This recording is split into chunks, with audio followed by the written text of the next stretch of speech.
गाना इतना मार्केट में गर्दा कबाल रहे हैं।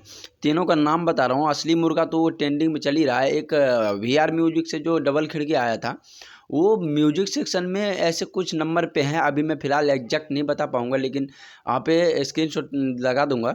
और वो बहुत पहले आया है, करीब 1-1.5 महीना पहले का गाना है, यानी कि ज़्यादा हो गया होगा 1-1.5 महीना से। और अभी जो आया है ये नींबू बेल खरबूजा, ये तो कितना मिलियन पता नहीं यार, कितना नंबर पे पूरा वर्ल्ड में ट्रेंड कर रहा है। रोज़ 3-4 मिलियन, यानी कि एक यूट्यूब चैनल एक जगह से वो 50 मिलियन दिखा रहे हैं। अदरवाइज भी हैं वो दूसरी चैनल पे भी, यानी कि वो 55-60 के करीब चले गए हैं। ओनली 1 महीना भी पूरा नहीं हुआ अभी तक में।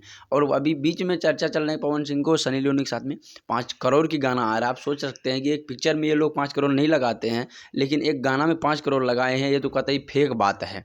एक गाना में ये लोग 5 करोड़ नहीं लगा सकते हैं। हिंदी गाने में तो लगते नहीं है, कोई कोई सब बहुत ज़्यादा खर्चा होते हैं, जब जाकर 5 करोड़ रुपया लगते हैं। लेकिन अभी ये देखिए, ये जब गाना आ जाए पवन सिंह को, आज तो 4 तारीख हो गई है जब मैं वीडियो बना रहा हूँ, 5 तारीख कल है, अभी तक एक पोस्टर भी नहीं छोड़े हैं। क्या सिचुएशन है?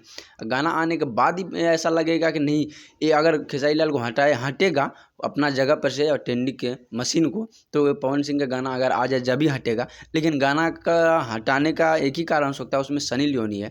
सनी लियोनी है इसलिए ज़्यादा भौकाल मच गया है कि सनी लियोनी है, सब देखना पसंद करेगा, इसलिए वो खेसारी लाल यादव को हटा सकता है। फिलहाल में वो अपना जगह दे सकता है, दूसरी जगह पर जाएगा, ट्रेंडिंग में से तो नहीं हटेगा। फिलहाल में कल 5 तारीख है, बेसब्री से इंतजार है कैसा गाना शूट करा है। फिर मिलता है अगला वीडियो में, तब तक के लिए बाय।